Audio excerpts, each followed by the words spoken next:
With almost all votes counted, incumbent Prime Minister Benjamin Netanyahu is projected to win re-election after his party comes out on top of Israel's parliamentary election. The death toll in Libya rises to 47 as forces loyal to Commander Khalifa Haftar continue their assault on Tripoli. The UN was forced to postpone a national conference in the capital that was set to draw up an election roadmap for the country.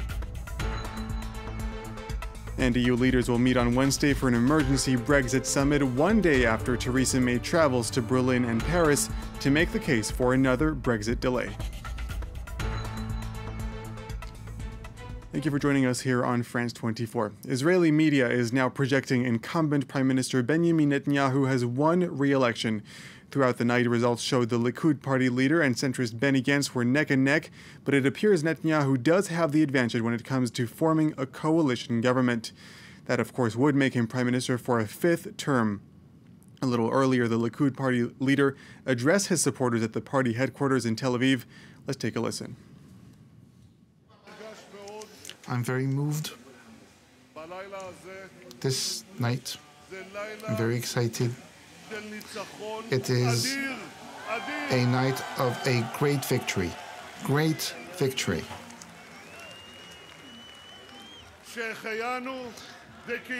And we need to thank for having arrived to this moment. Blessed be the Lord for having brought us to this moment. Well, earlier I spoke with Henry Rome, who is an analyst at the Eurasia Group's macro practice. He explained what re-election would mean for the peace process with Palestinians. The comments from Netanyahu over the past few days, I think, should be seen within the context of when they were delivered in the final hours of the electoral campaign. I think, Netanyahu is notorious for delivering provocative statements to gin up or to rally up his base and in the final days of a campaign. And so I wouldn't see those statements necessarily as laying out a plan for the next, let's say, 4 years or however long his government would last, should he be able to form one successfully, and more of a trying to cast a line to the more right-wing parties in his coalition. That said, it certainly generated a tremendous amount of concern internationally, and I think also served as a warning to many Israelis who might support this policy that even if President Trump is on board with them, that they won't get international support for such a move. I think at this point, the annexation of the entirety of Israeli settlements in the West Bank is extremely unlikely. I think it is possible that we would see some annexation of specific settlements when a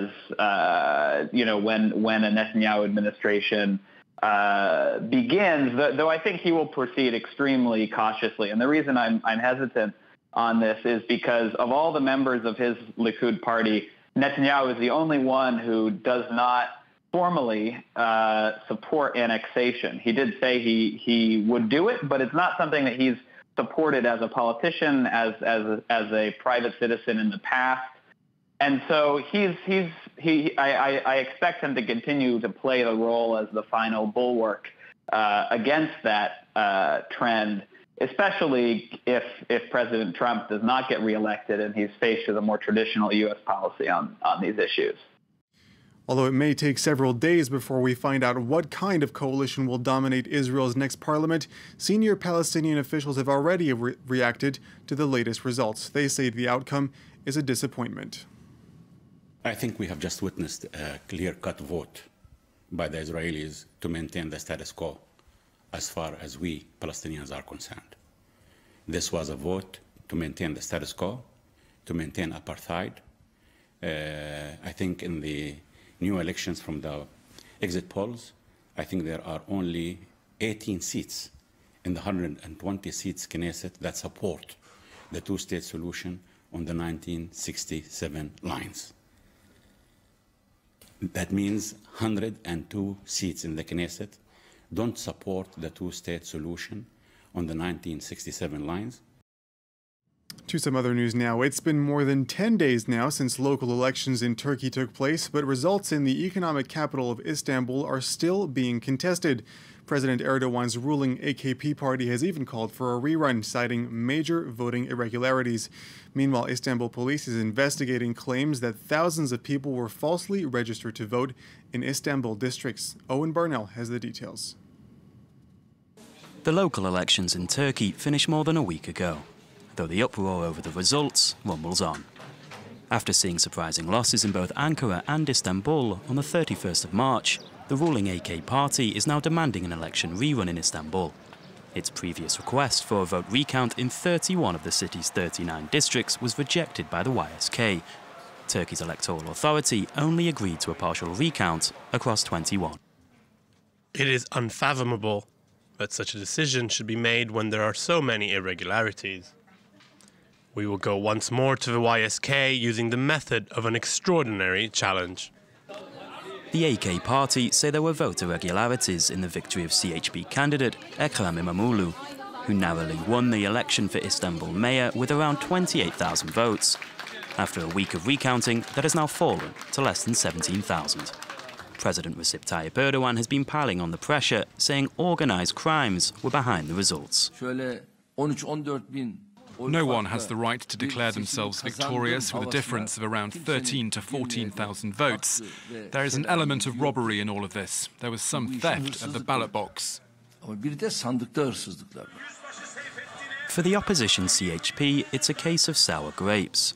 They say the AK party are bad losers and have called on Erdogan to concede victory. Ankara's new mayor Mansur Yavaş was sworn in on Monday. It would be a major setback for Erdogan to lose both the capital and Istanbul, a city governed by his party for the last 15 years. The death toll continues to rise as fighting rages on in Libya. At least 47 people have been killed and 181 injured in recent clashes. On Tuesday, troops loyal to Commander Khalifa Haftar continued their assault on Tripoli in an attempt to gain control of the city. And as the battle continues, there are fears migrants may be caught in the crossfire. Ellen Gainsford has this. Languishing in detention centres, while outside the combat draws closer as the forces of strongman Khalifa Haftar move on Tripoli. This Tuesday, the UN evacuated dozens of migrants from the south of the capital, but there are fears many remain and could still be caught up in the fighting. We have spoken to refugees in detention centers who tell us that they can hear the clashes, and many are really scared. We are asking, advocating for release of all refugees and migrants from detention. Clashes around the capital have caused more than 3,000 civilians to flee the area in the last few days.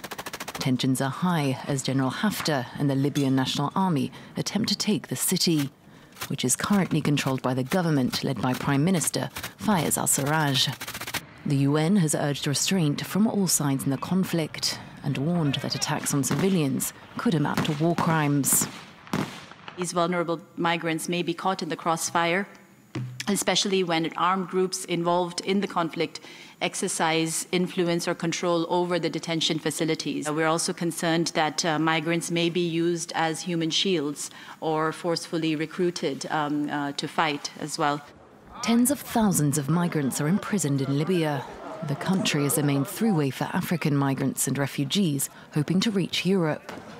The UN says the official figure is 5,700, but it's believed that many more are held by militias.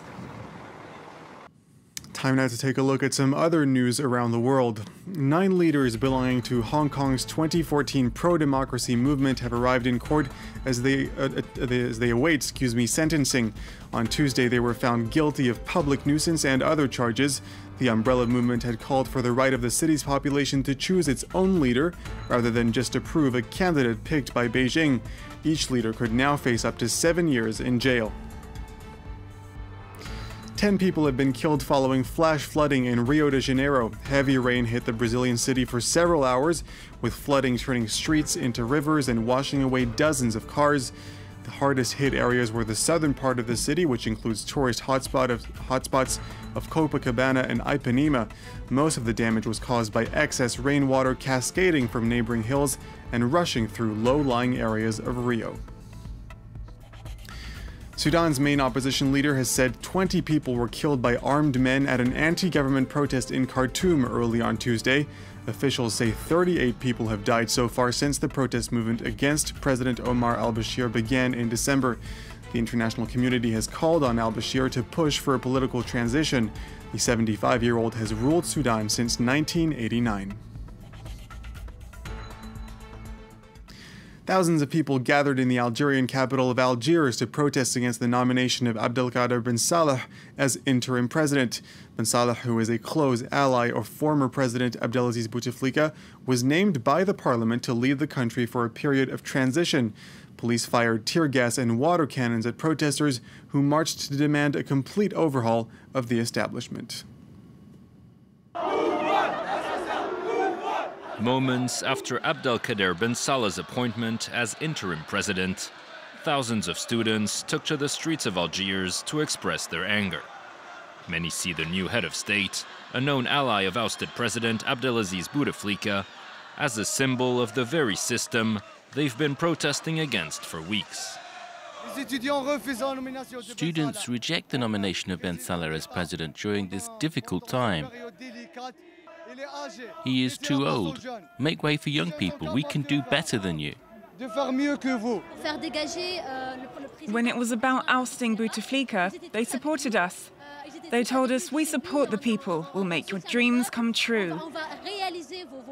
But now it turns out they're replacing him with others from the same clan. Only the names have changed. So it's extremely disappointing. We feel like we've been manipulated. For the first time in 7 weeks of largely peaceful protests, police clashed with demonstrators in Algiers, using pepper spray and water cannons to disperse the crowds.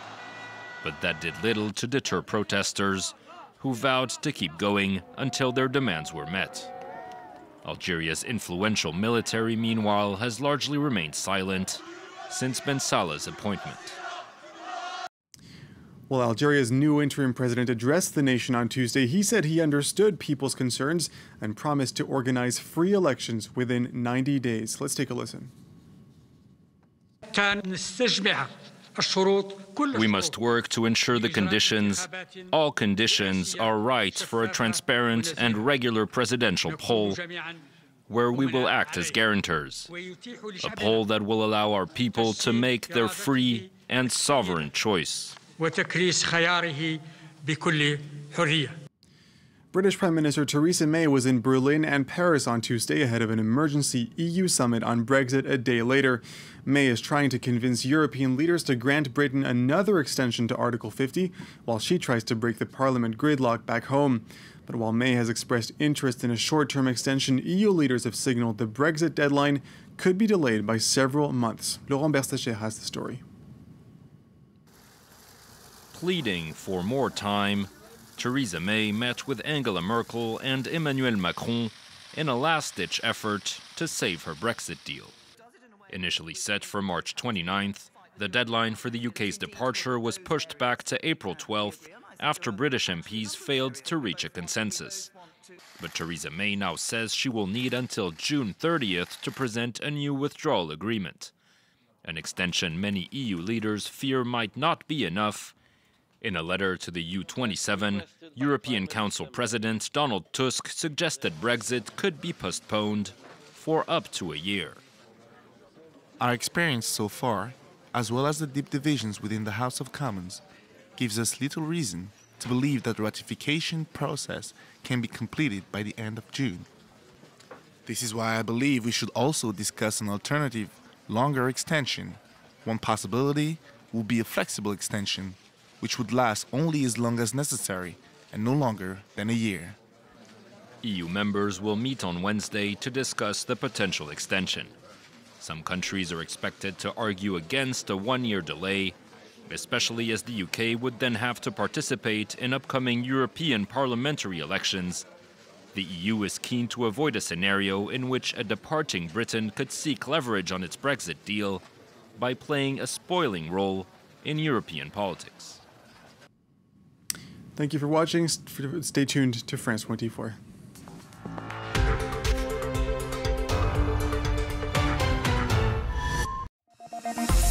Bye.